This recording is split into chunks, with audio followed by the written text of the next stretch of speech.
Hey, math friends, welcome to week 3 of our Productive Math Struggle book study. I am so glad that you are here. As you can see, I am joined by my special guest, Christy. I will introduce Christy in just a second, but I would love for you to say hello in the comments. We are going to be talking all about planning for productive struggle, so I would love to know, do you have to turn in lesson plans? I know for me, I did not have to turn in lesson plans except for a couple times a year, and I'm so thankful for that. But I'd love to hear kind of like what the general expectation is. Either way, whether you have to turn in lesson plans or you don't, this is going to be a fantastic book chat. This was a fantastic chapter, so I'm so excited to dive into it. But before we do that, I would love for Christy. Can you go ahead and introduce yourself? Hey, yes, of course. Hi, I'm Christy. I have been a fourth and fifth grade math teacher in Northern California. I'm from Santa Rosa, um, at an independent school, and I also was a math specialist and math coach over the last 3 years. That all finished this school year though, because now starting in August, I'm going to be working full time with Mix and Math. So I can't wait to join. Yay! I've been on the team. I've been on Team Mix and Math for what, 3 years almost now, Yeah, Brittany, yeah. but not in a full time capacity. It's always been kind of here and there. And then I am fully just doing Mix and Math stuff. I will be the math lead, coach, basically whatever needs to be done. Yeah, I'll be anything to stepping support on. teachers. Yes, I was going to say, Yes. you're a familiar face because it has been on top of your full time teaching job. You have been doing things part time with us. We are so thankful for you. But we've done lots of like live calls together. You had a hand in creating a lot of the resources that we provide teachers. And I just am so excited to get to work with you all day, every day. It's going to be wonderful. I know. It's It's going to been a be, long time coming. yes, seriously. We've been like trying to make this happen for 2 years now. So Yeah. I'm excited. Yes, I we are can't wait. very excited. So, y'all are going to see a whole lot more of Christy. But today, we are going to jump in. We are going to talk about all things planning for productive struggle. And so, thinking about this chapter, they really jump in right away with kind of like a general, I don't want to say general framework, but just like how do we plan lessons that are, I see this as like aligned to the effective effective math teaching practices that NCTM puts out, because I know one of those is having like a very clear learning goal. And so that's kind of like where this chapter starts, is establishing that goal and then selecting tasks that really align to that goal.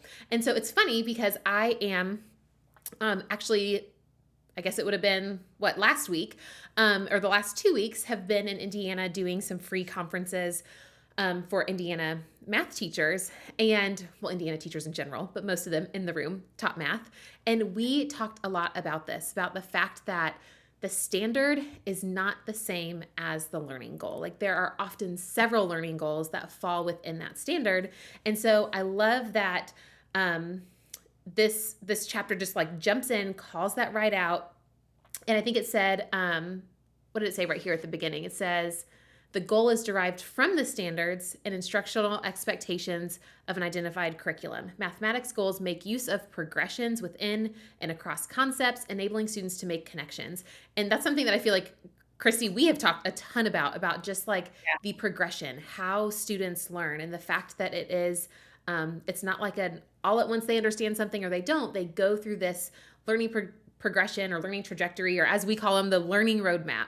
Yep. So I don't know if you have any thoughts on on I that. have so many thoughts on it. And like you were saying, I love that this chapter was basically a blueprint that somebody could follow, and they got even down to the granular level about how to do things.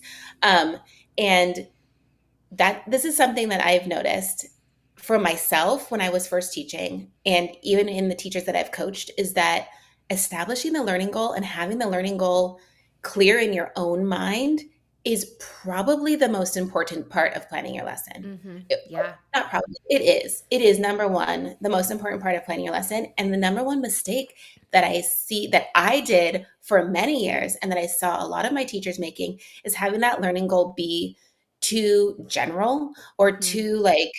too big, like you were just saying. Yeah. Like I would have learning goals be students will understand decimals. Oh my gosh, well, understanding decimals, there's so much that goes into And I'm using that example because that was the example that they used at the beginning of this chapter. There's so much that goes into understanding decimals. We need to really break that down at a very specific level of, well, our first learning goal is really helping them understand and visualize what hundredths mean. And so it's almost, taking that learning, that bigger learning goal of understanding decimals. And then in this one lesson, Yeah. our goal is establishing hundredths, understanding hundredths, visualizing hundredths, being able to like have a mental image of what that means for students. And so having that be where they started was really big for me. And I think is absolutely worth pointing out because if you are struggling with, I think, planning lessons or you feel like the lessons are just like so overwhelming for you, it's probably because your learning goal was too general. And if you can establish like a really specific one, it makes suddenly everything like that goes along with planning it falls into place so much more easily because you're like, okay, no, I'm really just talking about hundredths here. What can I do to hit this very specific target, Yeah. right? And work backwards from that point. And so I really loved that part, and I really loved talking about. I mean, they go back to like really lesson planning 101, like understanding by design, Wiggins and McTighe, the like backwards lesson planning. I remember that from, I'm going to age myself here, like 15, 20 years ago when I was in teaching credential school. So that is so worthwhile of remembering and something that I think people can lose sight of as you're planning. So, Yeah. And I think too, it's hard when you are maybe like not experienced or comfortable with maybe the grade level math concepts that you teach. Sometimes mhm. it's hard and it takes a little bit more effort to sit down and be like, okay, the standard says this. What are all of those little like bite size or like those smaller pieces of understanding that we want students to get? I was told a story at my session a couple weeks ago about how I used to just like take the standard, put it in Google and be like activities for 5NF2. And then you get all of the activities and you throw them at students and you're like, wait, but they're not making progress. And it's like, no, we want to be able to sequence those activities in a way that like furthers their learning and like 100. builds on the previous lesson, but we can't do that if we don't have those really specific learning goals. So it can feel like lesson planning 101 and it can feel really boring. But every single teacher, like we often need the reminder to like get back to the basics. And Uh-huh. this may feel basic, but it's so incredibly important. So I think it was exactly where we needed to start when we're talking about productive Yep. struggle because it's it probably impacts the productive struggle that students experience in the classroom if we have this really broad learning goal, and it's hard to then support students in moving towards that if we're not like laser focused on what it is that we want students to understand at the end of the lesson. And I think what you're talking about too, and what you're kind of alluding to is my other like major passion for teachers and when I'm coaching them, which is having the teacher themselves understand the math and doing the math yourself, which is another major thing that they talked about in the book when they're talking about planning for struggle. Like they have that checklist on page 76, and literally number 3 on the checklist is do the task yourself. Do not skip that. That is probably the best way that I got better at teaching math, is because I went through and actually tried to do the math and struggled with it myself and engaged my Yeah. own productive struggle.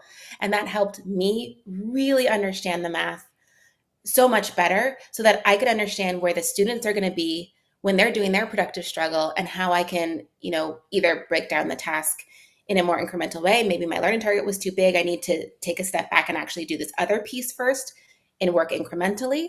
Or I can know like, oh, okay, when that student came up with this idea of, this strategy that I had never thought of, I can see where that came from because when I was dealing with it myself, I thought of it this way, and that connects to kind of how I thought about it. So, doing the task yourself, doing the math is probably the best math PD that you can do on your Absolutely. own, Mm-hmm. is engaging in your own productive struggle. So I loved that reminder too, that we are still learners. We still have to be learners.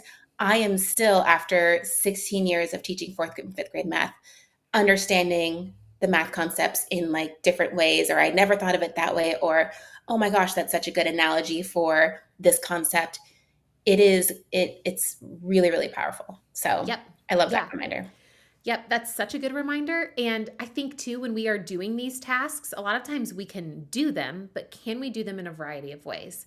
Yes. A lot of us can like pull out our algorithm and solve it, but it's like, okay, but how would you use this, or how would you solve this with some of the other representations, which we'll get into? They showed the less translation Yep. model with the 5 modes of representation. So we'll talk about that a little bit later. But it's like, can you use manipulatives to solve this? A lot of us maybe don't have that experience because we didn't learn in that way. And so that really challenges us to think about like what are the different ways that students might solve it. So I think that that is such a great reminder. And yes, if you were somebody who got moved, maybe you were a first grade teacher, you got moved to become a fifth grade teacher, spend some time doing the math because it'll really Mhm. reveal maybe some areas that you're like, oh, I need to do some extra learning or maybe kind of like some extra exploration with this concept. Like, I only know one way to do this. How can I open this up and allow for different representations from students in the classroom? So it's such a good practice. Um, and then, There's so many times I was going to say that I would write a math problem because for many, many years I wrote my own curriculum. Um, and I would write a math problem and I'd be like, okay, cool. Yeah, the students can access this. And then when I went to do it myself, I was like, oh, no, no, no. Like these numbers are really wonky.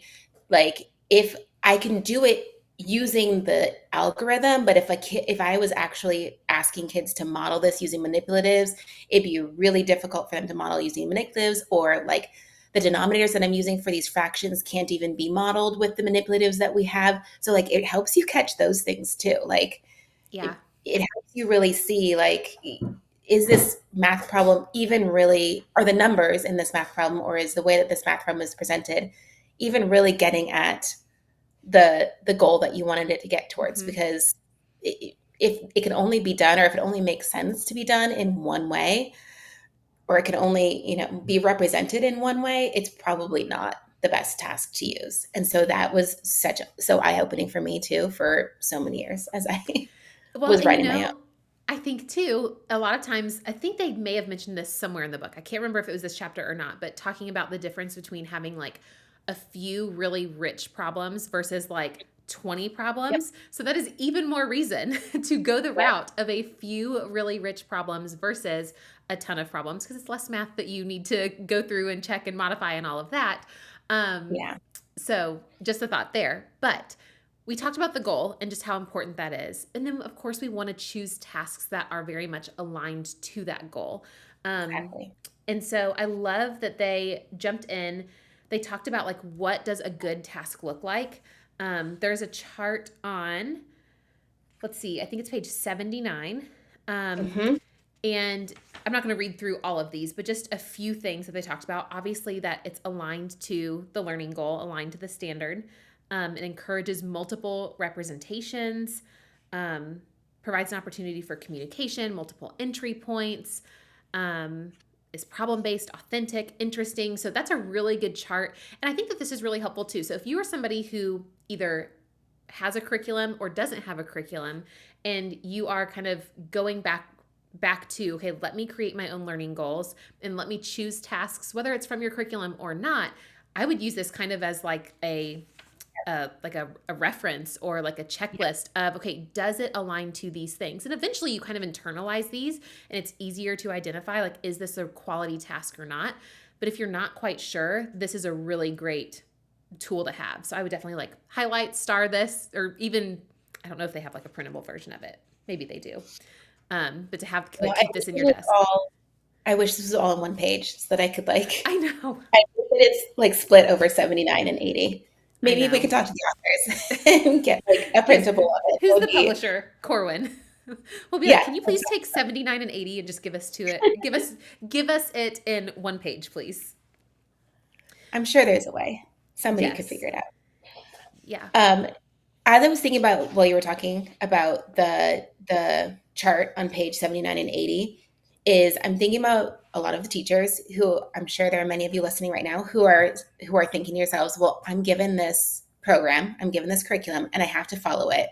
So I'm not able to go through and weed out like the tasks that are high quality or not high quality, or maybe this program or this curriculum that we're given none of the tasks actually fit all of, what they say that it needs to have on page 79 and 80.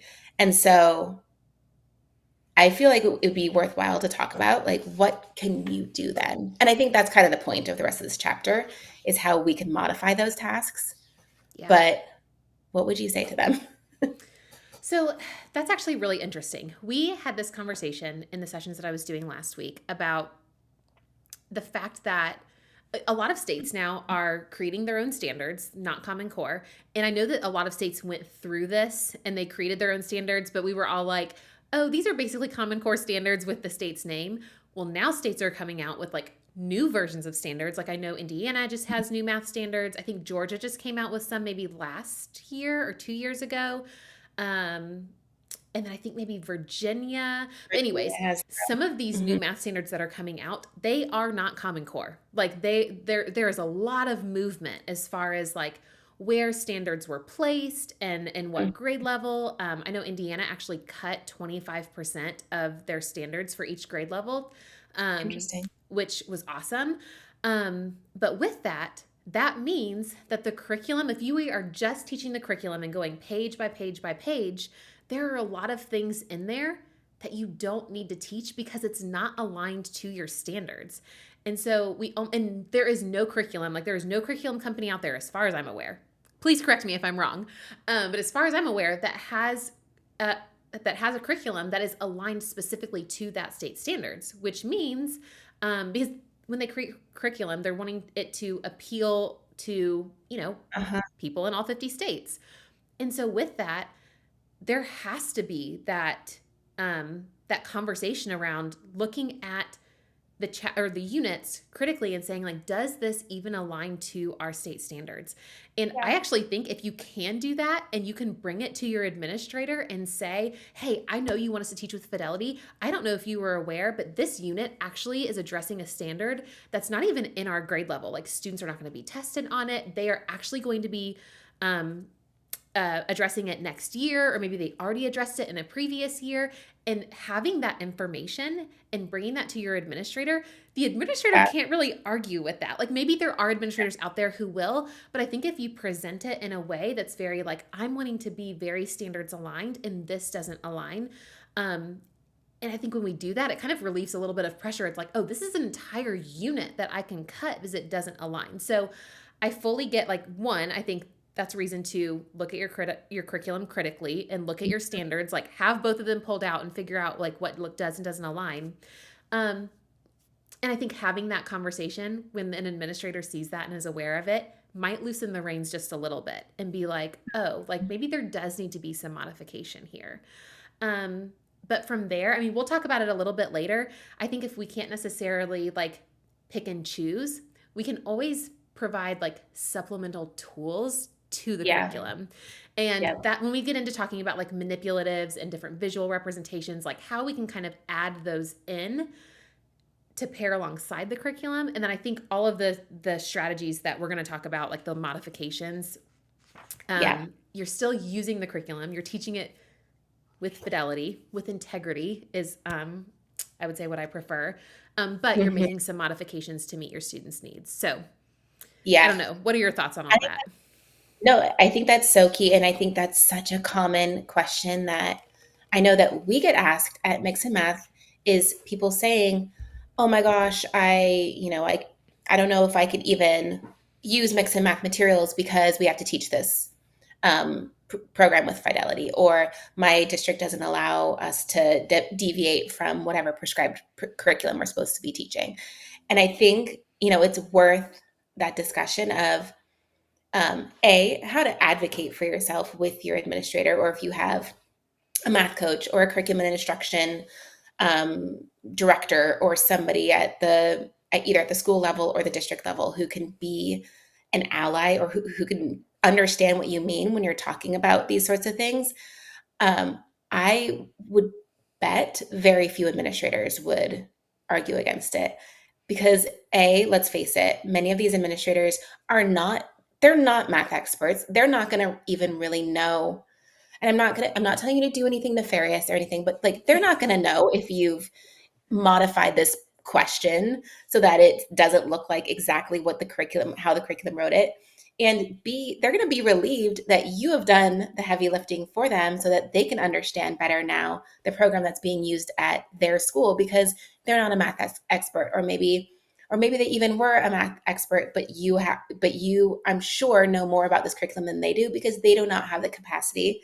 No site administrator has the capacity to actually like dig into To these know every curriculums lesson and every curriculum and that's used at the know all school, of like, it. right. Exactly. So that's my recommendation is find a advocate, find an ally, and if you can, find a teacher ally or somebody who is like-minded to how you are in terms of teaching with productive struggle, or the research behind content, or um, concept-based teaching, as opposed to you know um, what Like, is the opposite of concept-based teaching, like I guess just like procedural teaching. That's right. what I'm trying to say. um, and to really like advocate for yourself. So that's the first thing. And then the second thing is to go and do it anyways, because you know what's best for your students, and you are the one who is the expert on your students. You are the one who is the expert on, hopefully, your standards, and what you need to be teaching, and what your students are going to need to be held accountable for learning. And you're the one who can kind of on a day-to-day basis go in and just modify these tasks a little bit so that they fit more of a projective struggle model as opposed to like a procedural model. Yeah. And I That's think my I was going to say, I think it totally depends on like where you're at in your teaching career and your district yeah. and all of that, because I've heard some like wild things from some districts. But I will say a very safe route is the modification. It's like, I have to use this curriculum, modifying it. Typically, I feel like that's like a little like gray area. But I also was very much the not granted, I was very privileged in the sense that I had an administrator who just really supported me and trusted me and was like, you close your door and do what's best for students. And so Mm-hmm. it's easy for me to say, like, I didn't have a curriculum, so I kind of was piecing Yeah. things together anyways. But it's easy for me to be like, yep, just close your door and do it.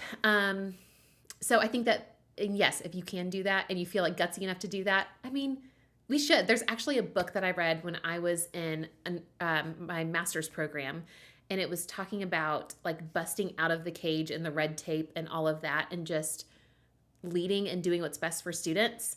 And I don't know if that comes with time, experience. I don't know. So It it's is. an interesting Yeah. conversation. I was talking to another educator about it too, but regardless of where you kind of fall in that place, I think understanding this stuff and being able to have a conversation about the learning goal, um, and and having quality tasks, and maybe some of the modifications that you want to make will at least kind of like push you in the right direction, um, towards being able to teach in a way, that opens students up for the opportunity of productive struggle. Mm-hmm. So, okay, so I do just want to touch on, before we talk about actually, we can go into and talk about the tasks, and we'll talk about each of the three elements of rigor. So we've got conceptual understanding, procedural fluency, and application. And we talked quite a bit about this. Actually, we didn't talk about this last week. I talked about this last week with the teachers in Indiana, but we didn't necessarily talk about this on the call, our book chat last week. But we've got conceptual understanding. And so that is, we want students to really understand the concept, to make those math connections. When you have a students who do something and you're like, okay, but why does that work? That's typically like you're trying to get them, you're trying to get at like, what's the why beneath the process. Mm-hmm. And that's kind of your more like your conceptual understanding. Mm-hmm. And so let me just go ahead and compare all three. So then we've got procedural fluency. That is going to be like your steps and procedures and being able to use those procedures flexibly, being efficient, knowing when to use them. And then we've got that application, which actually, hold on, let me back up. We want procedural fluency to be built on conceptual understanding and not the other Yep. way around.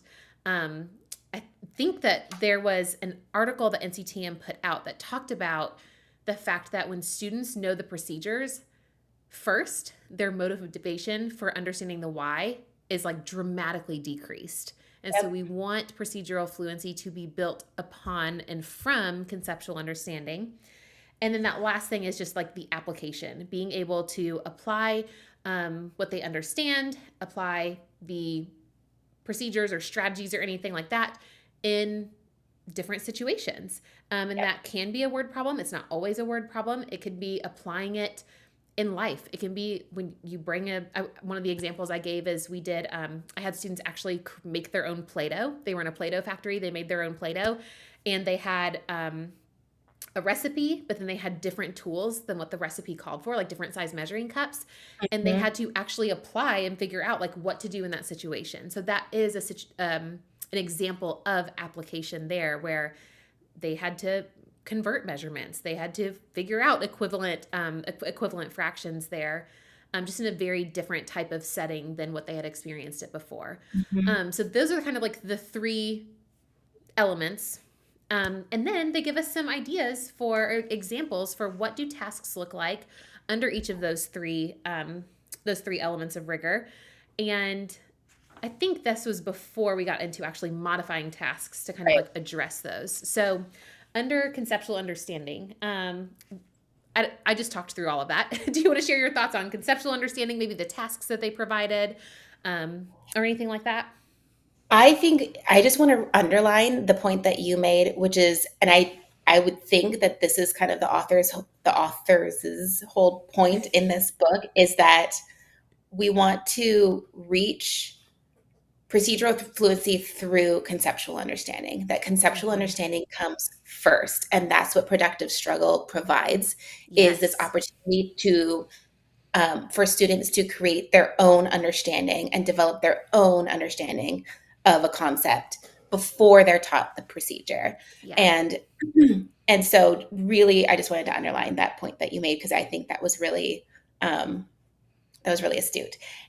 And then as you were talking also, I was thinking about going back to our previous conversation about how we can advocate for teaching in this method. Rigor, I think, is a buzzword that is so prevalent in education right now.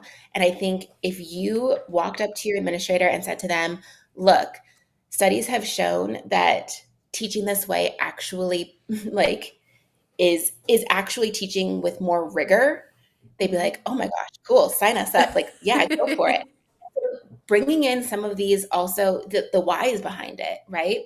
I think would be really would go a long way in terms of getting your administrator on board or getting whoever on board that you're trying to convince. Um, and we have not even talked about this, but going along with like buzzwords that are happening right now in education, this is also the authors have touched on this at multiple points. That teaching through productive struggle is also teaching more equitably, Mm-hmm. right? It's a way to promote equity in your math classroom.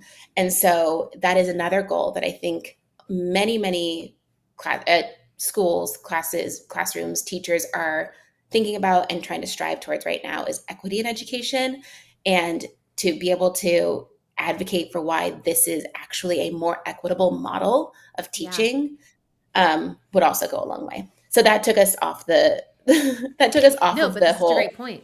trigger, but that's kind of what I thought about. The thought occurred to me as you were talking.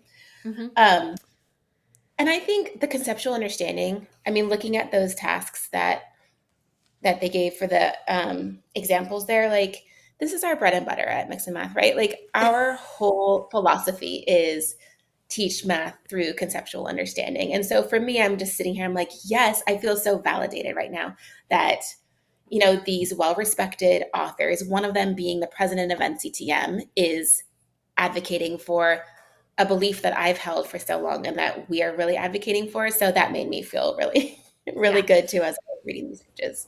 Well, and it's interesting too because one of the things that they said in this chapter is that like there should be like students should experience like equal parts of conceptual understanding, procedural fluency, and application, and we tend to lean really heavily on conceptual understanding and application, and that's not because those are more important, but it's because a lot of times so much of the focus is on procedural fluency. We are trying to balance it out a little bit and provide that support that Yep. often isn't given, and we often It doesn't don't have that fit. Yeah. experience of like, what does it look like to develop conceptual understanding.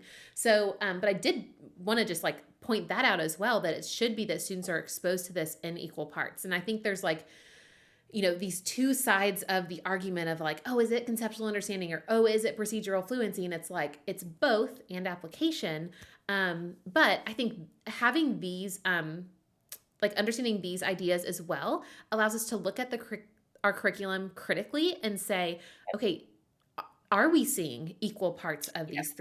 these three things? Or when we look at this unit, is it really heavy on the procedural fluency, but there's nothing that's even developing their conceptual understanding? Or because sometimes the conceptual understanding is developed in one grade, and then the next grade, the whole point of it is to build procedural fluency from that conceptual understanding.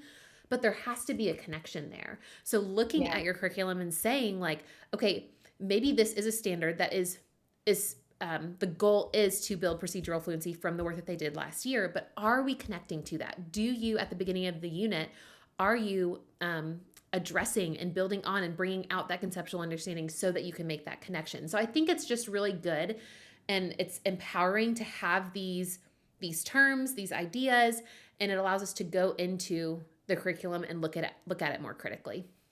100%. Yeah.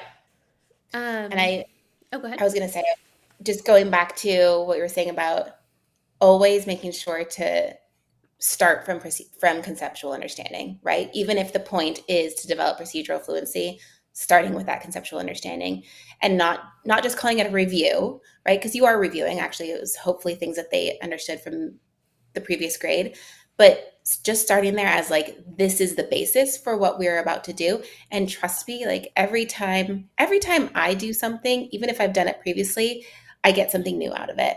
And so don't skimp on that part if you feel like, oh, kids have done this in fourth grade, they don't need to do it again in fifth grade because we're just building onto it. Like, it does not hurt at all. In fact, it can only help to start with that Yeah. conceptual understanding.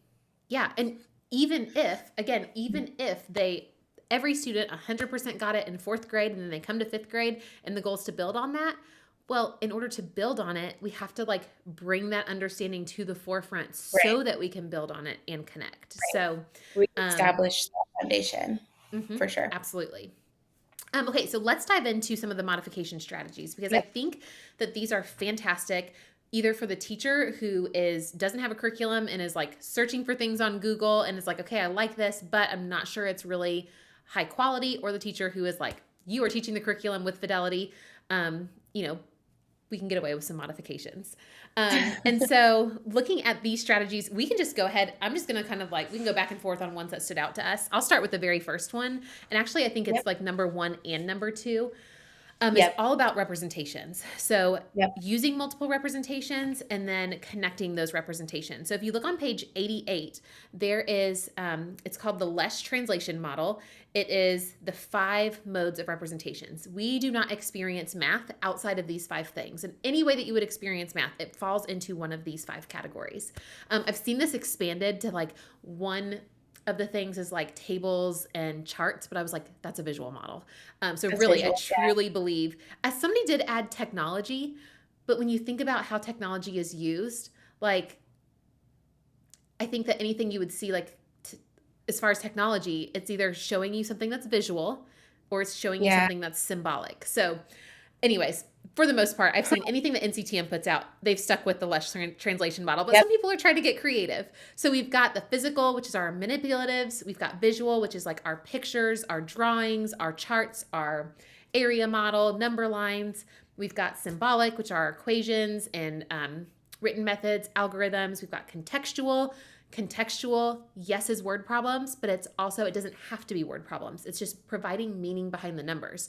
So if Yep. you, this is my belief and my understanding of this, if you were to just put like when you add apples to numbers and you say, rather than just 18 plus 14, it's $18 plus $14, or 18 apples plus 14 apples, you're providing meaning to the numbers. So that Hmm. is context. And then also, when students experience math in real life, it's not in a word problem, right? So when you are driving down the road and you see $3.99 for gas, that's context, but it's not a word problem. So context Right. is just can mean a lot of things. And then Yep. verbal is just that discussion of math. And so this is, I think, one of the easiest ways um, to modify your curriculum is asking students to use multiple representations, so Yep. multiple of those five things, and then having discussions around like the connections there. Like, maybe you have a student model something with manipulatives, and then another student in the classroom models something with the area model, and you ask students like, where do you see, okay, so I see you have like four modeled here, where do you see that in this student's model? And that really helps them build those connections, and really actually deepens their understanding. Like the more connections they can make in the different ways that they can see it, it deepens their understanding of the math that they're learning. So, Yep. um, and I think that also is a degree of productive struggle, right? When you are asking these questions and they're looking at it and they have to really think for themselves how these two things are similar, how they're different, and just how it relates to the math that they're learning. Absolutely. And I think that that's such a like important point and such a huge part of this model too. Like they have arrows pointing every direction to every Mm-hmm. other part of the diagram. Like there's no, first of all, there's no such thing as one of these existing in isolation, right? And then secondly, it's not linear. It's the connections need to be made across and within and in multiple different ways in across multiple different representations, right? We talk a lot about the CRA model or CPA model, concrete, representational, abstract, right? That, a lot of people think that math should be linear in terms of first you introduce it in a concrete way, then in a visual, pictorial, representational way, and then the abstract way. Finally, you get to, the algorithm or the symbolic way, which is that's the end goal. Well, no, that's not necessarily the end goal, is to get to the symbolic. The end goal is to be able to actually connect that symbolic back to the concrete or back to the contextual. Because, like you said, in real life, there's never going to be just an equation that you have to solve. Like, that's not how math shows up in real life. It's going Yeah. to be actual contextual situations where you might need to understand the context, represent it in some way, and maybe eventually you'll use some sort of symbolic equation or algorithm to solve it, like with the gas model, right? But you have to be able to understand it in those other representations first, and to connect that, abstract or symbolic method back to what we saw in the visual or physical or contextual um, situations, right? And so that is is so huge there, and I think that's something that can sometimes be lacking, right, in a lot of curriculum. And so, Yes. if there was one, like, if you're overwhelmed by this right now, and you're watching, and you're a teacher, and you're like, "Oh my gosh, I'm so overwhelmed by like now I need to go and modify every single task and blah, blah, blah, blah." If there's only one place to start, take a baby step, think about this first. That's my recommendation, is start with the multiple modes of representation and Mm-hmm. see your tasks through that lens. Don't worry about all the other modification strategies, if yet you can get to those. But if you have not yet, looked at things through this representation model, the different modes of representation, like that's a great place to start. And that's, Yeah. if you can just go and like do that for one school year and just modify your tasks so that they have the multiple modes of representation, that's going to be a huge game changer already, Yeah. right? So to Yeah. me, this is really like fundamental. Yeah. Okay, I've got a model that I created. I cannot wait to show you. Everybody, in Mixed Math 360, y'all will see it soon. But it's kind of like a combination of, it's like an elevated CRA model that includes all five modes of representation. I'm so excited to show it to you. I just came up with it like 2 weeks ago. It's something that we've been talking about for years, Yep. but I couldn't figure out how to like formulate it into a graphic, into like a strategy that was like really Mhm. applicable for teachers to implement. and I think I've got it. So I can't wait to show it to you. And then everybody in Mixed Math 360, y'all will see it soon. But as far as there was something that you said that I wanted to add on to, oh, what I was going to say about the modification strategies. So they, first off, they give us so many modification strategies and then also just so many activities. And these are not meant to be used all at once, all at the same time Right. in the first month of school. Like it is a variety. So it might be that you only use one or two modification strategies for quite a while until that feels really normal and kind of like ingrained in your teaching. And then it's like, okay, let me look at possibly doing, this next one, which speaking of next one is another one that we love. We actually, I think just in our math newsletter, I think we just sent out a resource maybe a couple months ago for modification strategy number 3. They said, does this always work? The way that we love to use it is the sometime or always, sometimes, Whole way never. Yeah. there. Mhm. Does this rule, so asking students, a big one is like if you kind of have those statements that you know are common misconceptions. So, like, when you multiply, just add a 0, or multiplication always makes numbers bigger. It's like, okay, is that always the case? Like, is it sometimes the case? When is it the case? When is it not the case? And that is really getting students to like generalize and think about the rules Yep. and structure. So this is a great one. Um, and I like how they implemented it with their tasks. hmm And I think that this one goes to, again, really understanding the content, because Mm-hmm. this the purpose of this modification strategy is really to hit at those misconceptions, like you were saying. And so you need to really understand the content yourself to kind of see where those misconceptions might come up for students. And so this is one too that this is kind of like an advanced move. I wouldn't say, like, if this is your first year teaching this grade level, this may not be one that you pull out necessarily. Or you might pull out after, you've noticed a misconception. This is one that, the purpose is to really bring those misconceptions to light. And so either I would say, do it after you feel like you have a year or two under your belt at this level and you understand where the misconceptions generally lie, or in the moment, you notice that there's a misconception happening among many of the students in the room. And if you can pull this out on the fly, great. But I would say this is one of those, like, it really has a very specific purpose, and it's super powerful when it's Yeah. used for that purpose. Well, yeah, and I think this actually has like two purposes. Like one is to hit those misconceptions, and I think the other one too is to get students to like notice patterns or Yep. like structures that could then be Yep. applied later. So maybe you have a student who does this strategy. So the one that I was actually looking at was if you look at the second one, it's on page 91, so it's the second problem on the right side where it says, like, Max says that 4 times 2/5 is the same as 4 times Mhm. 2 times 1/5. Does this work, or does this always work? So that's also great, and I think it does. And I don't know, I would say that it does take knowing your content a little bit to know that this is a time to kind of like zoom in on this strategy and say, Yeah. like, does this always work? Because there's some really rich math there for, you know, with these two equations. Yep. So recognizing that like 2 times 1/5 is the same as 2/5.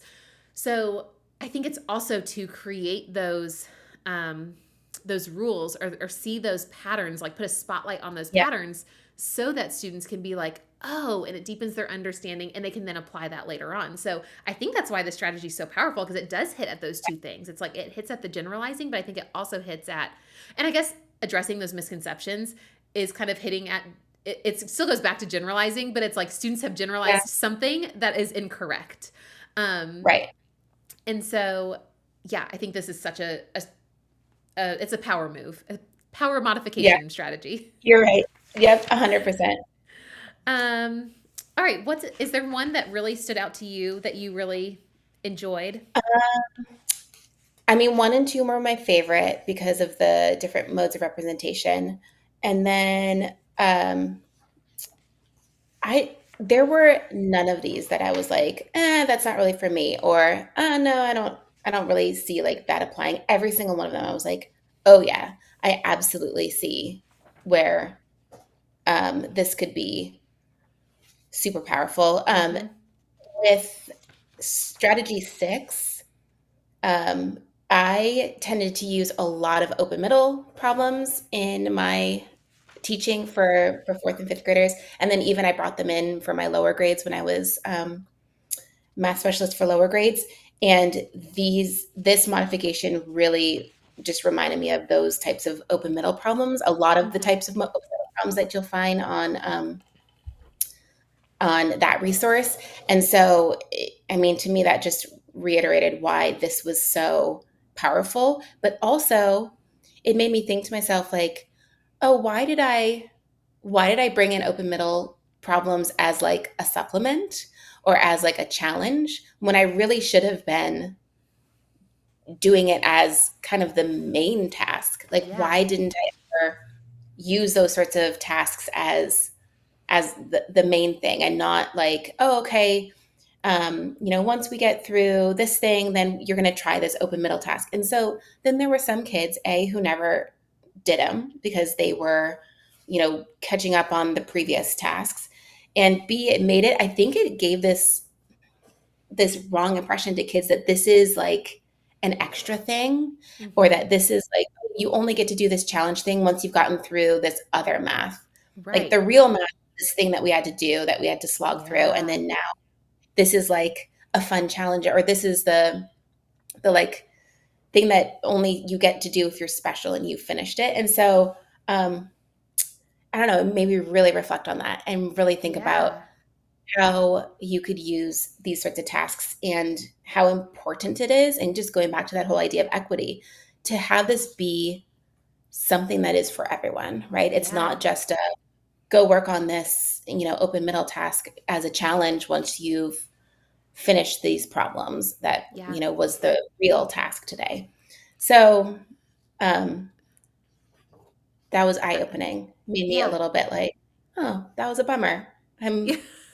I'm that I did that. I mean, it goes to show too, like, I am not perfect and nobody is Yeah. perfect, but like, now you know better, you do better, right? Absolutely. So yeah, I was gonna say it just goes to show that like we are all learning. Like we are Yep. always gonna be on our own growth journeys. Like there are so many things that I've read in this book that I'm like, oh, I think I mentioned it probably several times where I was like, I talked a lot about identity in the beginning of the year and I didn't address it Yep. as much throughout the year as I should have. And it's like, exactly. We know better, we do better. Um, Yep. but I did want to point out though, so one, if you've not heard of Open Middle, it is a website. There are free problems on there. It's from, I think it was created by Robert Kaplinski. Well, I know it was created by Robert Kaplinski. I can't remember if he had like a co-creator. I think possibly, I'm not sure. But shout out to Robert Kaplinski. He is a good friend. But Open Middle, check it out. But I did want to talk about on page 95, so that it's the second task where you see the area model. I think this is a Yep. really good example of how the problem on the left is something that we probably see in the majority of Yep. curriculum. And it is such a slight modification that I do not Yep. believe it's like So, you're no longer using the curriculum. You can use the curriculum with fidelity yep. and also modify it to be a little bit more open like this. And I think that's a very safe move and it's a very rich move. So I Yep. did just want to point that out because it's not like we are completely changing the curriculum. You're still using it, you're just using it in a different way. So did just want to point that out. And imagine how Um, much richer, oh my gosh, yeah, doing it the way on the right as opposed to yeah. the way on the left. So I definitely want to save time for us to talk about like the very last few pages of the chapter, but I did want to point out modification strategy number 11, which is on page 99, and that is Yep. ask before they are taught. I remember when I was getting my master's degree in elementary math education, we did several classes. We did different classes on like different domains, but a lot of it was like rooted in the work of cognitively guided instruction. Yep. And really, I think like the anthem of CGI is that students bring so much knowledge and experience to the classroom and we don't recognize it. And that's really we should be teaching in a way that leans on like what they know and their experiences and their understanding and building on from that. And this is a great example of this. Like this strategy I think aligns with that so beautifully. And essentially what Hmm. this strategy is is giving them it says this. It says give them an opportunity to explore. Actually, hold on, let me back up. In other words, have students explore the mathematics before telling them how to do the mathematics. Students often have more prior knowledge than we realize. And a great example of this is there is a fifth grade standard. It is 5 and F3 if you teach Common Core, and it's fractions as division. And it's understanding that like 2 divided by 3 is 2/3. And I remember they use equal sharing problems in like the CGI books. For this, like you give students 2 cookies, you ask them to share it between 3 friends, and students can do it. And I've always been curious. I was like, how young can students like how young can students be and still solve this problem? Because it's bringing with them a very natural thing that they experience in life. If they have siblings, they have to share things. And so I actually tried this. This is the 5th grade standard, and I tried it with Jeremiah. He's my oldest. He's 6. He just finished kindergarten. And I just wanted to see if he could do it. And I recorded a video. I've got to post it on Instagram, but he could do it. Now, he didn't have the fraction language to be able to say, like, Right. this is 2/3, but he was able to take these 2 things and figure out how to share them evenly between me and him and then his younger brother. And it just goes to show, like, when we give students an opportunity to bring like their intuition and their Yep. experience into it, and then we build off of that, it really is a beautiful thing. And this is it. I love how they said like it's simple. They put it in air quotes because it does Mhm. take, like, that does not mean that we just throw math at students and then they can explore and figure it out. Like, there is Right. guidance. There is, in guidance, I say, like, there's formalizing on the back end. Yeah. It is a very intentional process, but it's giving students the opportunity to use what they know about math, even if they don't necessarily know that it's math, but they use their Right. experiences, and then we kind of formalize it. There's a thing, I think it's called like EFFL. I heard about it in a podcast. I think it may be like a high school curriculum, but regardless, the principle is great. It's explore first, formalize later. And it's giving Mhm. them that opportunity to do the math without telling them how to do the math. And then we draw out those strategies and we formalize them and help name them. Yep.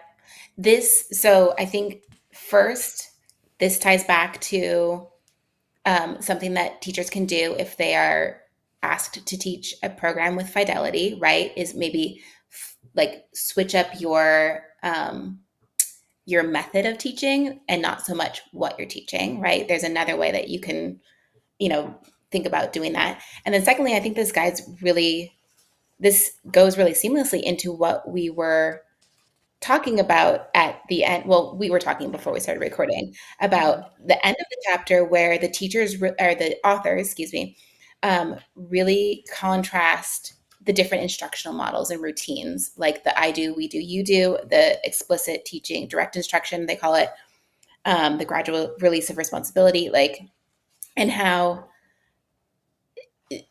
the authors.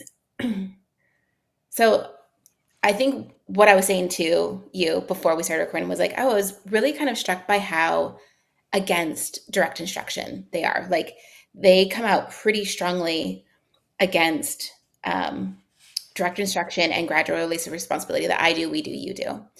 And that struck me because I feel like there is a place for direct instruction, or explicit instruction, I should say, in a conceptual classroom. And but I think it hits on exactly what you're saying, is that it depends on where you're putting that direct instruction, and where you and how you are utilizing that direct instruction. What the authors are coming out against, I think, is this idea of, I have this knowledge in my mind, I'm going to impart it to you, and I'm going to show you exactly how to think about it and what the process is so that you can now basically mimic what I've done, Mhm. versus exactly what you did with your son, which is, well, you didn't do this with him probably because he's in kindergarten, so he doesn't really need the formalized like fraction lesson to go with it. But what you could do with fifth graders, if you did that exact lesson with them, which is, they are going to show you that intuitively they understand division of fractions, right? Or fractions as division. And then now we can kind of formalize that thought for them. They will have more of the language probably than like Then Jeremiah will. Jeremiah. Like they can name it as 2/3 and 1/3 and that sort of thing, but we can then formalize it for them at the end. And that's where more of the explicit teaching comes in, where it's like, hey, did you know that what you just did was, or, let's kind of synthesize what you just did and make it make sense. And let me show you what you just did in this other representation so that you can connect it to what your thinking was to help reinforce what your thinking was and make a new connection. And maybe can we now connect this to a symbolic representation? What's happening with the numbers that we were doing? And, guiding them towards this whole idea that, you can divide two whole numbers and end up with a fractional quotient. And Yeah. so I, I'm not sure where I was going here, but just that really led into that for me, was this whole idea of the way that we structure our instruction is so key in promoting this productive struggle and promoting this conceptual understanding in students, and making sure that we're using our direct instructional time to synthesize and formalize these ideas for students that they have already started forming themselves. That's the Yeah. key there, right? Is that they have started forming these ideas, and they've had the opportunity to get down and dirty with the math, and start making some half formed ideas, maybe fully formed ideas, but now we are going to give it names, or we're going to give it, we're going to give them the language, or we're going to give them the structure or the representation to help, formalize and solidify that Yeah. idea. Yep, absolutely. So you led us right into this section, and I did want to go back to, because I do love, and actually I shared a video years ago from Mike Flynn about flipping the gradual release model, but I do want to go back a little bit as we dive into this part of the discussion. There is in talking about how this relates to productive struggle, there is a quote, not a quote, I'm quoting it, but there is a part of the chapter on page 105. It's right at the top.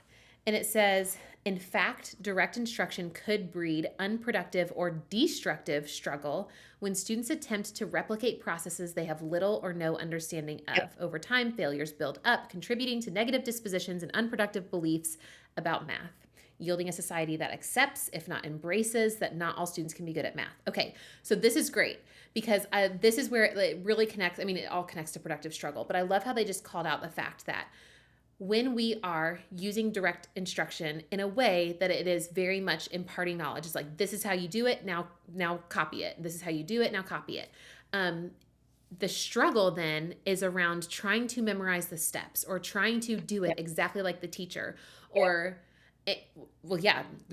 just that's where the struggle is. And that struggle can be, and it likely is unproductive and destructive, because we know how students feel when they can't memorize the steps. They just can't get it. And when you are learning math in a way that is memorizing a bunch of steps, and you forget, or you use it in a situation where those steps don't work, you don't have any strategies to fall back on. You don't have any other representations or any understanding to fall back on. And so what happens then is you internalize that, or students internalize that, and they say, I'm not a math person because I can't do this. And so I love that they just went ahead and called that out. Yes, we talked about the fact that I think when we're talking about direct instruction versus inquiry-based instruction, it's okay, for what goal? What is the goal? There are going to be things that students have to be explicitly taught, especially when we're talking about conventions.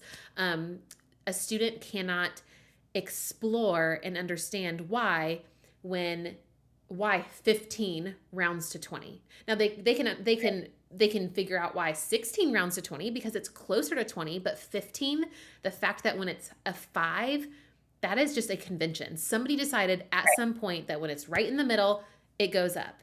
And so that is that convention. Or why do we put a decimal point between the 10th place and the ones place? Why don't we put the decimal point? But so there are certain things that just have to be taught. So I think it's important to remember what is the goal. But I think it's fair to say for the majority of math concepts, that doesn't mean all, but the majority of math concepts, I think their flipped model of gradual release is wonderful. So gradual release, I do, we do, you do. When we do that, we are centering us first. We're saying, I have knowledge. I'm going to show you how to do it. We are going to do it together and I'm going to support you. And then you are going to do it. Whereas when we flip it and we do, you do, we do, I do, I think Julie Dixon has like the layers of facilitation, and it's very Mhm. similar to that. It's centering the student first. You have knowledge that you are bringing to the table. So you're collaborating, you're doing concurrent small groups or independent work, but most likely concurrent small groups. And if you are a Building Thinking Classrooms fan, if you joined us for the book study last year, then this is really the model that Yep. that they use. Really, like students are doing it first, and then we are Yep. kind of like coming in and consolidating. So it starts with the students, and then we bring them in. They're sharing their ideas. We are supporting and like consolidating and formalizing and naming those ideas and those strategies. So I think I know that that's very much how I structured my math classroom. Um, Yep. and that is when you in that you do time, students are experiencing that productive struggle. But we want Yeah. if that you do is coming first Right. versus at the end. So hopefully I like summarized that clearly enough. Uh-huh. No, I think you just like the way that you explained it was exactly what I was trying to say. And it um, reminded me of this. There's a quote on 106 in the second paragraph where it says, the upside down model provides a better opportunity to learn math by allowing students to get dirty with the math rather than wait for it to be delivered to them. It can allow students to construct their own understanding of the mathematics by building onto what they already know or by reforming what they thought they knew and developing one's own understanding rather than trying to acquire someone else's understanding is simply more powerful. This model makes for purposeful, productive struggle more likely. And so, yeah, I think it's that is exactly what you were just saying. This whole idea of, um, and it ties back to also what you were saying about math identity. This whole idea of like, I am capable. I Mhm. have, so what I was thinking about was right on.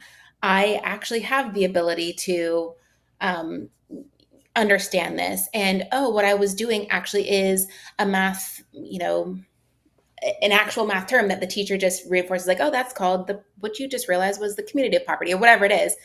And it all goes back to, I know we've had lots of conversation around this math identity and um, how that is such a key part of learning mathematics, Mhm. but it empowers the learner to see and to know that they are capable of Mhm. doing it themselves, and that's what's going to build up this positive math identity and take away this idea that, oh, if I can't memorize these processes, I'm not good at math. Like, you can be somebody who struggles with math but then also is still good at math.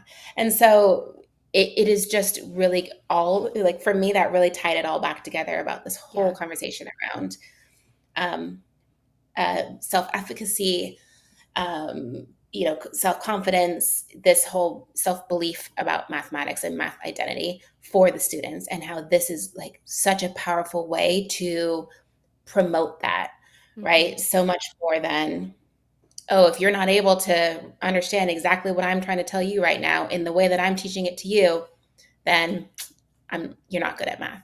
So that to Yeah. me was really, really powerful. And I think it builds their math identity, but I also think it builds their identity as a learner. Like to know that like I am not dependent on the teacher to learn things. That Exactly. when I'm beyond 5th grade, when I'm beyond 12th grade, when I'm beyond college, like I have the skills and the tools. And I talked about this in my book chat with John about that study and the characteristics that the kindergarten teacher kind of establishes, and it is that like that perseverance, it's the Yeah. questioning, it's the willingness to make mistakes. And so yes, all of this, um, it's hard to build those characteristics in a classroom where everything is starting with the teacher telling you how to do something and you just following along, mimicking or regurgitating. um, or I Yeah. think, as John said, like we are imprinting our knowledge onto students. Um, Exactly. okay, so we are like a little over the hour. The one other Okay. thing that I wanted to address, it's on page 108. And the reason I am so excited that they pointed this out is because this is a strategy that I have been talking about, I feel like, for Yep. years, about being intentional with the numbers we select in Yep. problems. And so here, I can't remember exactly like what their recommendation was. Okay, it says you may want to carefully select numbers for ease of computation to focus the struggle on key math concepts rather than less desirable, maybe less worthy causes such as computation. And so what this Yep. looks like, there's a whole blog post on the Mix and Math website. It's if you like search number choices, which we don't have that many blog posts, but if you search number choices, you'll see that blog post, and it is specifically talking about, and this is actually coming from from CGI, is giving students that numberless word problem and giving them different number choices to use so that the struggle remains on the learning target, which maybe is like students will understand measurement division. They can explore measurement division, but it doesn't have to be with extremely messy numbers or like numbers that are not model friendly, going back to kind of what you said at the beginning. It can be that they're exploring measurement division with more model friendly numbers depending on where they're at. And so that is one of like my favorite. Where did this fall under? Are they just and different other instructional choices? So Other it's, instructional. yes, it's one of my favorites as far as other instructional choices. And if you are a Mix and Math 360 teacher, the team has created an entire bundle. Like, it is so many problems with intentionally selected numbers. I'm so excited about it. I think, when is it? I think it'll be released in like the next few weeks. August, So maybe. yeah, I think early August is when we scheduled it. Yeah. So very excited about that. But yeah, definitely. So like, it's such an easy strategy to implement. Like, if you have a word problem, you know what? Another modification strategy that you can use with the curriculum that you have word problems in your curriculum. Remove the numbers, think critically about which numbers are going to be accessible to students, which numbers are going to challenge students, and just create some of those number choices. If you read the blog post, it'll make a lot more sense. But we talk about this strategy, I feel like, quite a bit. Yep. Numberless word problems, and even just leaving it numberless is Mm-hmm. also huge, just to get Yep. at this whole idea of what's the math action that's happening. Yeah. Um, just to plug also, yes, I'm so excited about that resource. You guys are going to love it. And then also, the other thing that I loved on page 108 was providing tools and resources. We talk about this, I think, almost every time we talk together, but you and I think, are both really big fans of let the kids use a multiplication chart, let the kids use a reference chart, let the kids use, a tool that's going to help them, as long as that tool is helping them get towards the learning goal, right? Mm-hmm. If the learning goal is understanding 2-digit times 2-digit multiplication, and that student is still not super fluent with their multiplication facts, those multiplication facts are going to get in the way of understanding even the whole like concept of multi-digit multiplication. And Yeah. so giving them those tools to help them access the concept, Mm-hmm. so that that actual procedural fluency is not getting in the way of the conceptual understanding, is also such a huge um, move that you can do. Yeah, and you just gave us a little sneak peek into next week, because next week we are going to chat about, this is like the perfect ending. We are Perfect. over time, but next week we are going to chat about, what is it? What's the title of chapter 5? I think it's Supporting the like, productive struggle. yes, supporting the productive struggle during a lesson. And that is one of the strategies that we will be talking about next week, with Kevin Dykema, who is one of the authors of the book and also president of NCTM. So super excited to get to chat with him for our next book chat. But I would love to hear, what is your like number one takeaway either from this chapter or this book chat? What is the one thing that you're like, okay, I'm going to take this with me. I'm going to write it in my workbook. So let me know in the comments. And then also, if you have not answered the questions from this week or the discussion posts from this week, be sure to go back to those posts in the YouTube community. On the aha moment, share an aha moment. On the questions one, share a question that you have, or go in and answer somebody else's question. We are all learners. There is nobody who knows everything, and there is no question that is not valuable. I guarantee you, in a group of teachers as large as this, that if you have that question, there is somebody else who also has that question. So don't be afraid to ask questions. We are kind of taking these questions and documenting them as well. So that way we can either reach out to the authors, or we can, as a team, answer the questions for you in some capacity, whether it's over on Instagram or in a YouTube video or a blog post or in the math newsletter. So definitely make sure that you're sharing those questions. And then very last thing is, if you are interested in learning more about math manipulatives and these representations that we talked about kind of like midway through this book chat, we are doing free workshops this summer all about using math manipulatives in an upper elementary classroom. So if you go to mixandmath.com/workshops, you will be able to sign up for one of the ones that we're doing. All of them are the same. We're just hosting them all throughout the summer in order to kind of like align, or kind of not align, but have them available depending on everybody's different schedules. So they are entirely free. They are the same ones happening all throughout the summer. So go to mixandmath.com/workshops to sign up for one of those. But I think that is all. Christy, thank you so much for joining me today. Of course. It's great to be here. Yes, and y'all will see Christy so much more. So, Oh, yeah. All right, thank y'all so much for joining me tonight. We've got, what do we say? Next week is week 4 with Kevin. I cannot wait to see you back here, 7 p.m. Eastern next week. And I cannot wait to talk math with you again soon. Bye, everyone.